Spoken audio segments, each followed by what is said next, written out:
Welcome to part two of cryptocurrency investing, a six-part series with Nishchal Shetty, the CEO and founder of Wazir X.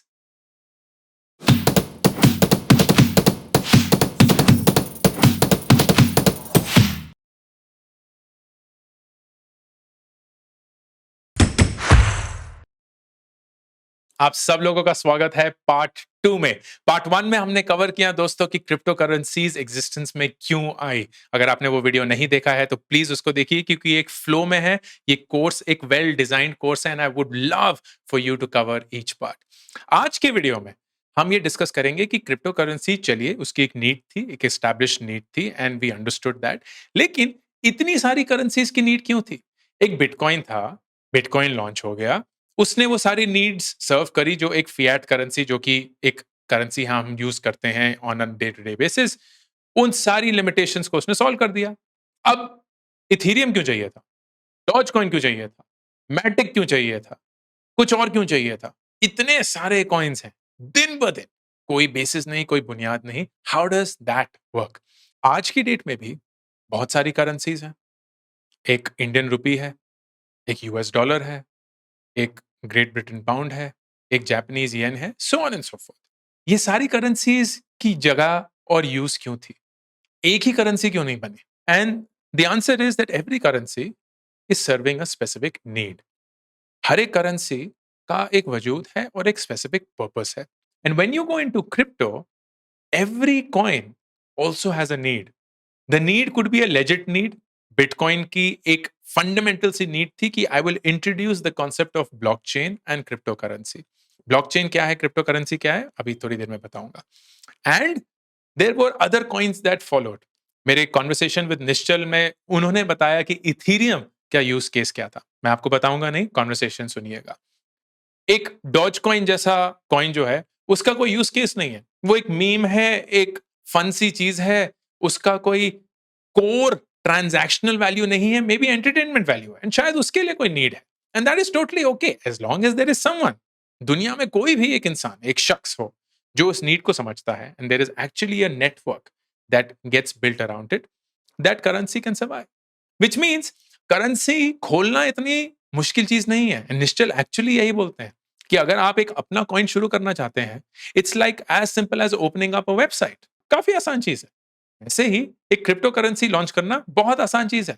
लेकिन आप launch तो कर देंगे, वो value नहीं बना पाएगी क्योंकि आप एक नेटवर्क नहीं बना पाएंगे for there to be enough buyers of that currency, sellers of that currency and enough volume between the two. And इसकी वजह से बहुत सारे जो कॉइन्स हैं वो, क्योंकि उनका एक स्ट्रॉन्ग यूज केस नहीं है, स्ट्रॉन्ग फाउंडर बैकिंग नहीं है, स्ट्रॉन्ग बैकग्राउंड नहीं है, फेल हो जाते हैं। और जो सर्वाइव रहते हैं वो आगे आगे जाके एक पर्पस सर्व करना शुरू करते हैं।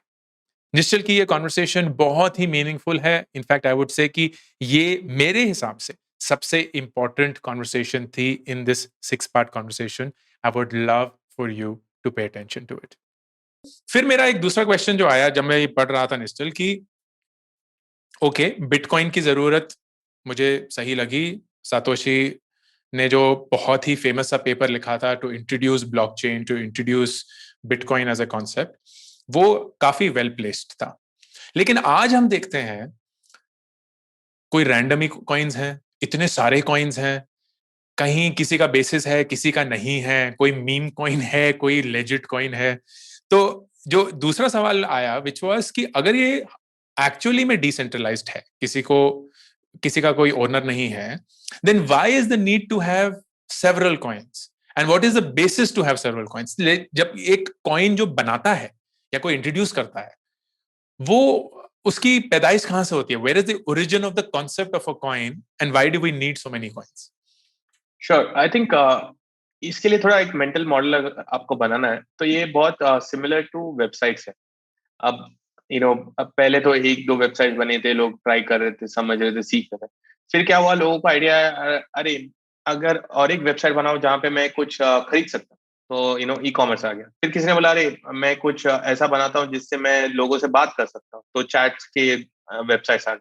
फिर किसी ने बोला अरे इतने वेबसाइट्स है, let's make something to search these website, तो सर्च इंजिन आ गए। उसके बाद किसी ने बोला अरे इतने लोग ऑलरेडी ऑनलाइन है और लोगों को कैसे लाए, तो मोबाइल फोन बनाते हैं जिससे इंटरनेट सबके हाथों में आ जाए। फिर वहां से आपको और यूज केसेस बनते गए। तो यही हुआ बिटकॉइन की दुनिया में और क्रिप्टो की दुनिया में। पहले कुछ साल तक तो सिर्फ लोगों के दिमाग में यही था कि करेंसी का एक ऑप्शन है, डिफ्लेशनरी है, यहाँ पे ले लेते हैं। फिर किसी ने सोचा अरे इसके बदले क्यों ना और एक टोकन बनाए जिसका काम कुछ और रहेगा उसका, जैसे फॉर एग्जांपल इथीरियम जो आप बहुत सुनते हो। तो इथीरियम का कॉन्सेप्ट है ये सेम टेक्नोलॉजी को लेके हम कुछ और क्या बना सकते हैं। तो इथीरियम ने बोला कि हम एक ग्लोबल सुपर कंप्यूटर बनाते हैं जो अगेन किसी के कंट्रोल में नहीं। एक थीसिस है ना, जो अंडरलाइंग कॉन्सेप्ट है हर एक चीज जो बनती है इस दुनिया में इन द क्रिप्टो वर्ल्ड, कि कंट्रोल किसी के हाथ में नहीं। सो और फिर सडनली क्या हुआ, मतलब इथेरियम बन गया, फिर सडनली क्या हुआ, लोगों को अरे अभी तो जो दुनिया है उसमें तो सब कुछ कंट्रोल है, तो क्या हम स्लोली स्टडीली ये पूरा जो कंट्रोल है उसका ही alternative non like not centralize alternative बना सकते हैं। तो अभी जो भी आप देख रहे हो ऐसे सोचोगे तो आपके पास अनलिमिटेड आइडियाज है। हर एक कुछ भी प्रोडक्ट देखो उसमें अगर सेंट्रल कोई उसको ओन कर रहा है तो आप बोलोगे इसका मैं यहाँ पे रेप्लिका बना सकता हूँ।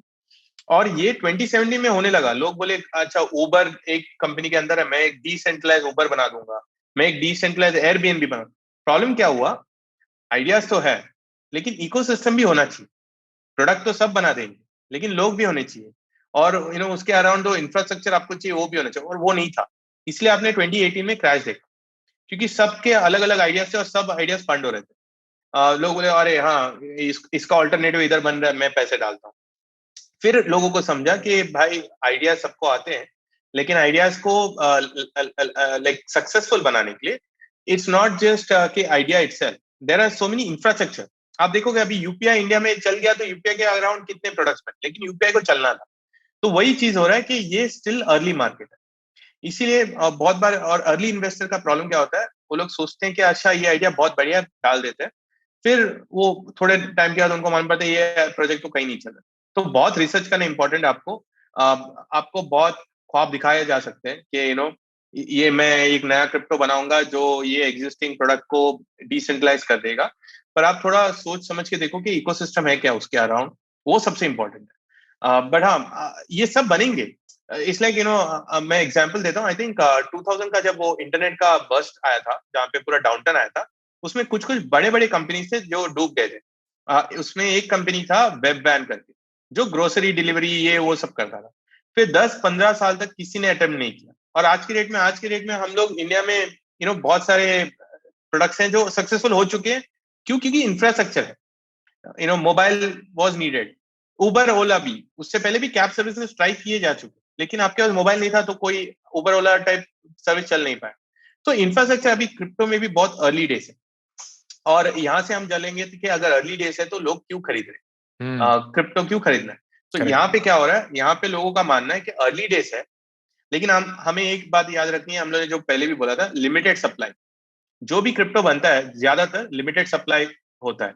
तो क्वेश्चन क्या आता है कि अगर 5 साल के बाद ये पॉपुलर बनेगा तो क्या मैं अभी लेके इसे बैठ सकता हूँ? क्योंकि जब पॉपुलर बनेगा सप्लाई उतना ही होगा तो और लोग आएंगे, तो मेरे से ही खरीदना पड़ेगा लोगों को। तो ये एक मेजर रीजन है वाई लॉन्ग टर्म इन्वेस्टर्स इसके अंदर आ रहे हैं, बिटकॉइन में, इथीरियम में, किसी में भी, कि सप्लाई एक एक लेवल तक रहेगा, बट डिमांड जो है, जैसे फॉर एग्जांपल एक मेट्रिक बोलता हूँ, आज के डेट में दुनिया में कुछ 150 मिलियन लोग हैं जिनके पास क्रिप्टो है, पर इंटरनेट पे 4.3 या 4.6 बिलियन लोग हैं। अब आप अगर ये नंबर सोचोगे, आप सोचोगे हम तो कितने अर्ली मूवर्स हैं यहाँ। 10% इंटरनेट के पास भी क्रिप्टो नहीं, तो आप वो अर्ली मूवर्स में हो। तो अगर ये अडॉप्शन बढ़ते गया तो क्वेश्चन इज क्या होगा प्राइजेस का, क्या होगा इसका, और वही एंटिसिपेशन में अभी सब हो रहा है। But it's okay because ultimately internet भी ऐसे ही बना था, जो अर्ली इन्वेस्टर्स थे उनका। और बहुत बार होता है इंटरनेट, आई थिंक आपने भी कंपनी बनाया, आपको मालूम है, आप जब पैसे उठाते हो तो लोग सोचते हैं ये कंपनी में कौन पैसे डाल रहा है और इतना कौन पैसे उठाता है। फिर इवेंचुअली यही छोटे छोटे virtual company billion dollar company बन जाती है, और कुछ नहीं चलते ऑफ कोर्स। बट हाँ, I think this is what is replicating here in the crypto world. Correct. Very interesting. Very interesting. And out of curiosity, ये मेरे को जानना था कि सपोज मेरे पास एक टोकन का आइडिया है, कैसे यूज केस के लिए जो अभी सेंट्रलाइज्ड है और मुझे लगता है कि इसको डिसेंट्रलाइज कर सकते हैं, व्हाट इज द मैकेनिज्म, जो आप बोले ना इंफ्रास्ट्रक्चर है और वो इतना रोबस्ट अभी नहीं है, अर्ली डेज है, बट अगर एक टोकन का आइडिया किसी के पास है तो वो शुरुआत भी कैसे करते हैं? Like how does it even happen? मेरे को कोई आइडिया नहीं है इसके बारे में। बहुत सिंपल, जैसे हमने जो इथीरियम की बात की थी, इथीरियम का एक यूज केस था कि उन्होंने बोला किसी को भी अगर टोकन बनाना है तो बहुत सिंपल है। तो एक बात याद रखना है कि टोकन बनाना रॉकेट साइंस नहीं है, कोई डिफिकल्ट नहीं है। जैसे आप वेबसाइट बन सकता है आज के डेट में 10-15 मिनट में, वैसे ही टोकन बन सकता है। इट्स जस्ट पैरामीटर्स होते हैं, एक फॉर्म होगा और आप डाल दो आपको कितना सप्लाई चाहिए और टोकन का नाम डाल दो और इथीरियम नेटवर्क पे ये टोकन बन जाएगा। आप बोल सकते हो कि 10 बिलियन का सप्लाई होना चाहिए, मेरे टोकन का नाम ABCD होना चाहिए, तो इमीडिएटली बन जाएगा। टोकन बनाना कोई बड़ी बात नहीं। बड़ी बात क्या है, ये टोकन यूजफुल कब होगा? जब एक नेटवर्क होगा, एक यूज केसेस होंगे कि इस चीज के लिए आप यूज कर सकते हो और इतने लोग इसको अडॉप्ट कर रहे हैं, और वो सबसे डिफिकल्ट चीज है। और इसीलिए जस्ट बिकॉज किसी ने टोकन बनाया उस पर इन्वेस्ट मत करो। ये देखो कि उसके पीछे एक तो लोग कौन है उसके पीछे। अब बहुत बार क्या होता है, लोग बोलते हैं अच्छे सतोशी नाकामोटो तो एनोनिमस थे, तो अभी और एक एनोनिमस आ गया तो मैं डाल देता हूँ। देखो, सतोशी नाकामोटो एक एनोनिमस थे, लेकिन इनोवेशन लाया था उन्होंने। ऐसी चीज लाई थी जो दुनिया में किसी ने नहीं लाई। तो एनोनिमस फाउंडर ठीक है, लेकिन एनोनिमस फाउंडर अगर एक टोकन ला रहा है जो मैं और आप 10 मिनट में कर सकते हैं, तो काय को भरोसा कर। अगर कुछ नया टेक्नोलॉजी आ गया तो मैं बोलता हूँ एनोनिमस फाउंडर्स पे भी भरोसा करो। लेकिन सेम चीज पे आई थिंक फाउंडर का बैकग्राउंड इंपॉर्टेंट है फिर, कि उन्होंने पहले क्या किया था और अभी क्या कर रहे हैं, कितने क्रेडिबल है, वो सब आपको देखना चाहिए। Make sense, got it. And जब एक क्रिप्टो या टोकन कोई लॉन्च करता है तो क्या जो माइनिंग का प्रोसेस है, जो बेसिकली एक प्रोसेस है जिससे ये कॉइन्स जनरेट होते हैं या टोकन जनरेट होते हैं, ये स्टैंडर्ड होता है, जरूरी होता है, हर किसी में होता है? How does that work? ये अलग अलग है। एक तो माइनिंग के अलग अलग तरीके हैं। मैं क्विकली आपको बताना चाहूंगा। तो दो है जो बहुत कॉमन है, प्रूफ ऑफ वर्क और एक प्रूफ ऑफ स्टेक है। प्रूफ ऑफ वर्क जैसे नाम बोलता है, इज आपको कुछ काम करना पड़ेगा। और काम क्या है, आपको एक मैथमेटिकल इक्वेशन होती है, वो आपको सॉल्व करनी पड़ती है। व्हेन आई से आपको, आई मीन आपको एक कंप्यूटर में एक सॉफ्टवेयर इंस्टॉल करना पड़ेगा और वो सॉफ्टवेयर इसको सॉल्व करेगा, और जो भी पहले सॉल्व करेगा उसको वो रिवॉर्ड मिलता है माइनिंग का। प्रूफ ऑफ स्टेक क्या होता है कि हर कंप्यूटर में आप पार्टिसिपेट कर सकते हो अगर आपके पास एक्स नंबर ऑफ टोकन है उस ब्लॉकचेन के। इथेरियम अभी प्रूफ ऑफ वर्क पे है, पर अब वो लोग प्रूफ ऑफ स्टेक में जा रहे हैं। तो जब जाएंगे तो आपका जो ईथर होगा वो आप स्टेक पे लगा सकते हो टू पार्टिसिपेट इन माइनिंग। अभी क्वेश्चन आता है कि हर टोकन को चाहिए क्या? एक्चुअली नहीं है। अभी समझो आपने इथेरियम के ऊपर टोकन बनाया, तो आपको माइनिंग प्रोसेस की कोई जरूरत नहीं है, क्योंकि इथेरियम का माइनिंग चल रहा है और उसी के ऊपर आपका टोकन। पर अगर आपने एक ब्रांड न्यू ब्लॉकचेन बनाया, जो नया ब्लॉकचेन है, तो वहां पे आपको डेफिनेटली माइनिंग चाहिए। क्यों चाहिए? क्योंकि माइनिंग ऐसी चीज है जो आपके नेटवर्क को प्रोटेक्ट करता है, आपके ब्लॉकचेन को प्रोटेक्ट करता है। क्योंकि कोई ओनर नहीं है, तो माइनिंग एक सॉर्ट ऑफ डेमोक्रेटिक प्रोसेस है। और क्विकली चाहिए तो हम लोग बात कर सकते हैं माइनिंग क्या होती है। लेट्स से एक नोटबुक है। देखो, अल्टीमेटली ब्लॉकचेन जो है वो जस्ट एक लेजर एंट्री है। आप रिकॉर्ड्स लिख रहे हो, किसके खाते में कितना पैसा जा रहा है, बस यही है। ठीक है।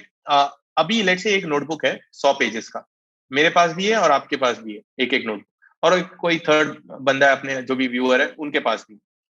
अब पहला क्वेश्चन आता है कि हमको एक हम एंट्री लिख सकते हैं, लेकिन वही लिख सकते हैं हम में से जो ये पजल को पहले सॉल्व करे। लेट्स से एक पजल आ गया, मैं भी सॉल्व करने लगा, आप भी सॉल्व कर रहे हो, हमारे ऑडियंस भी सॉल्व कर रहे हैं। जो भी पहले सॉल्व करता है उसको एक्सेस मिलेगा पहला एंट्री करना, और जो नहीं सॉल्व करेंगे उनका काम है ये जो एंट्री है उसको आप वेरीफाई करो और आपके बुक में लिखो। तो मैं लिख दूंगा, अच्छा अंकुर ने 10 बिटकॉइन निश्चल को भेजे। ठीक है। अब आप वेरीफाई करोगे, आप बोलोगे हाँ एक्चुअल में अंकुर ने निश्चल को भेजे थे, और निश्चल ने क्योंकि सॉल्व किया था, मैं निश्चल का एंट्री को मान रहा हूँ और लिख रहा हूँ। ऐसे अगर ये नेटवर्क में अगर 51% लोगों ने मान लिया तो ये सच हो गया, और ये एंट्री फॉर एवर ब्लॉकचेन पे चला जाएगा। पर मैंने अगर झूठ का लिखा, अंकुर ने एक्चुअल में ट्रांसफर नहीं किया था, मैंने झूठा लिखा, तो आप जब वेरीफाई कर रहे हो आप बोलोगे अरे ये तो झूठ बोल रहा है। ठीक है। और आपके पास अभी, क्योंकि मैंने सॉल्व किया था सोल्यूशन, सोल्यूशन अब ओपन हो चुका है सबके हाथ में, तो आप क्या कर सकते हो, आप सेम सोल्यूशन ले सकते हो और आप सही एंट्री लिख के आप सबको भेज दो। तो अब दूसरों को दो एंट्री मिल गए, एक मेरा झूठा एंट्री और एक आपका सही एंट्री। तो लोग क्या करेंगे, वो लोग सही वाला एंट्री लेंगे, क्योंकि उनको पता है कि ये सही है।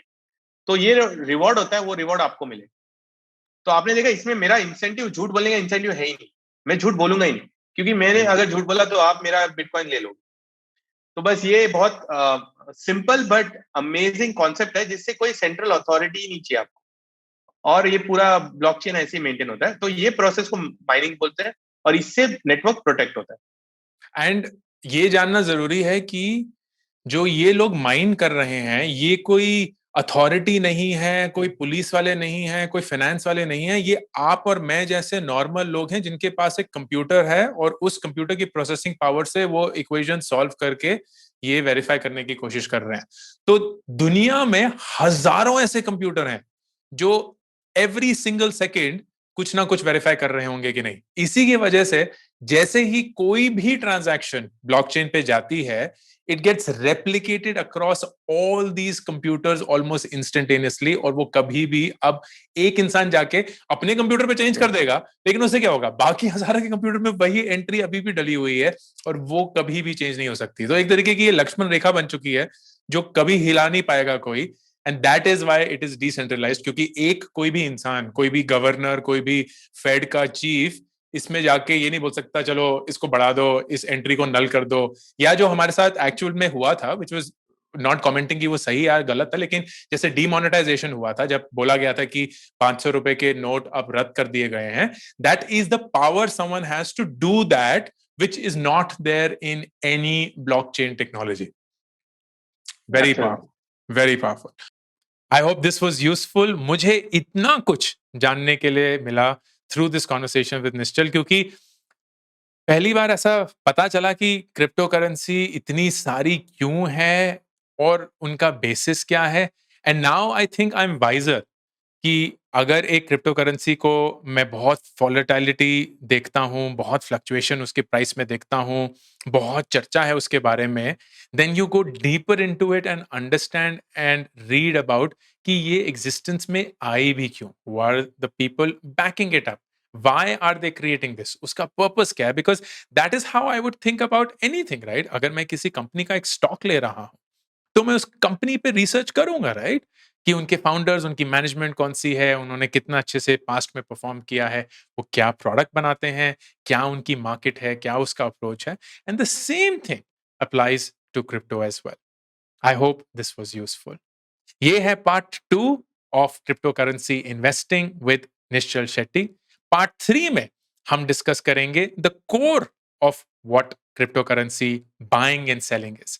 ये एक प्लेटफॉर्म या एक्सचेंज की जरूरत भी क्यों है, क्यों हमें बाइंग और सेलिंग प्राइस में अंतर दिखता है जब हम अलग अलग एक्सचेंजेस पे उसका प्राइस देखते हैं, and how do you actually sitting in India go about buying crypto currency.